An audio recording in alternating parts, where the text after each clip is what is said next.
I would love to know. And Adrian, I know you're a big fan. You watch us all the time, Sure obviously. And if anyone knows Adrian, you can get this through to him.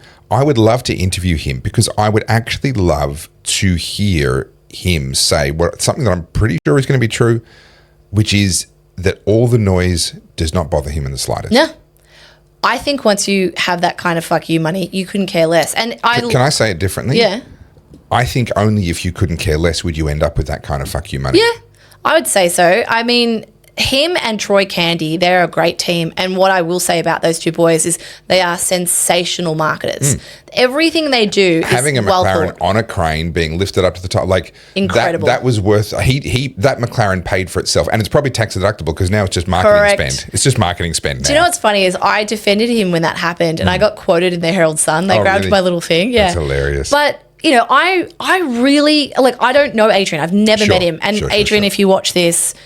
I champion people who did things, who tried and did something, and it doesn't matter what you did, so long as you've put in the effort, you've gone there, you've done it.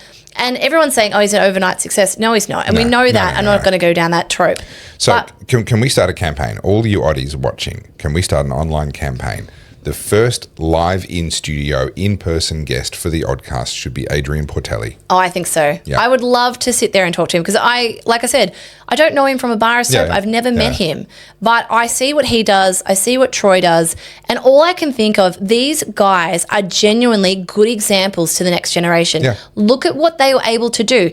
Adrian went from nothing to billionaire. And he did so in 5 years? Very, very short amount of time. What I love is that they celebrate the things about humans that are human achievement. Take a Mike Cannon-Brookes. He's apologizing for human achievement. Oh, no, I bought myself my little aluminium sausage that can fly through the sky at 0.8 of the speed of sound and has a toilet in the back and all kinds of other luxury features. Oh, I must be a terrible person. I'm really sorry. I had an emotional heartache about this. Well, no, that's one of the pinnacles of human achievement, right? So this is to be celebrated. This is something that we should look at and go, holy crap, how is this even possible? Adrian Portelli goes, I'm going to buy the loud noise-making dinosaur-burning machine and I'm going to lift it up to my penthouse so I can screw it into my ceiling or whatever he's done with it. I don't know what he's done with it. He's celebrating and featuring human achievement. And there is a place for that, not to the point of recklessness and scorched earth the planet. No one that I know advocates that. Right? Literally no one that I know advocates that.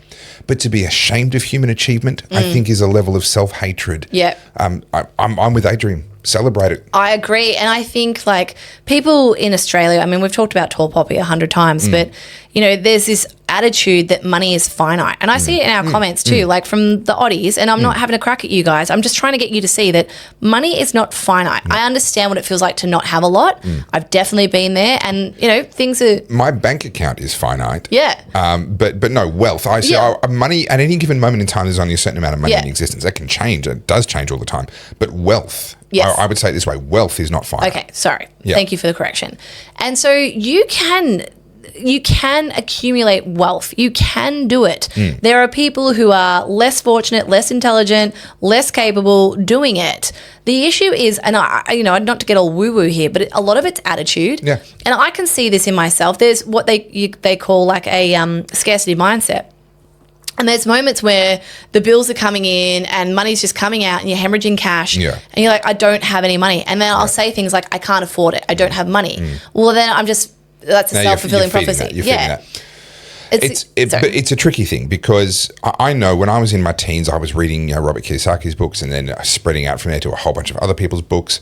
And I used to get really frustrated. Robert Kiyosaki was the only one that would ever offer really explicit, specific strategies, but his were tailored to the American market. Yeah. And I was like, stop with all this mindset woo-woo BS. Just tell me how to do it. Yeah. Now I've come to realize no amount of strategies will help you if you hold on to that poverty mindset. Yes. It really does start with mindset. That's what all the books said, and I didn't accept it. I didn't want that. And now just tell me what I'm supposed to do. And now I'm in my 40s.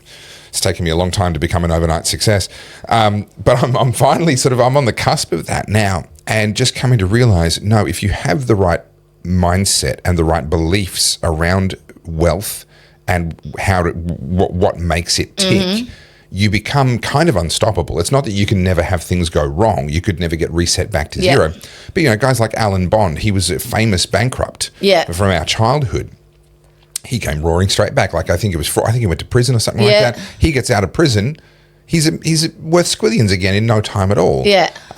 If you understand how the world works and how money works and how wealth works, you kind of end up being unstoppable. And I'm hoping that in the next 40 years, I will be much better at that than I have been in the past 40 years. But if you have the wrong attitudes and beliefs around money, then there is no strategy that's going to work for you.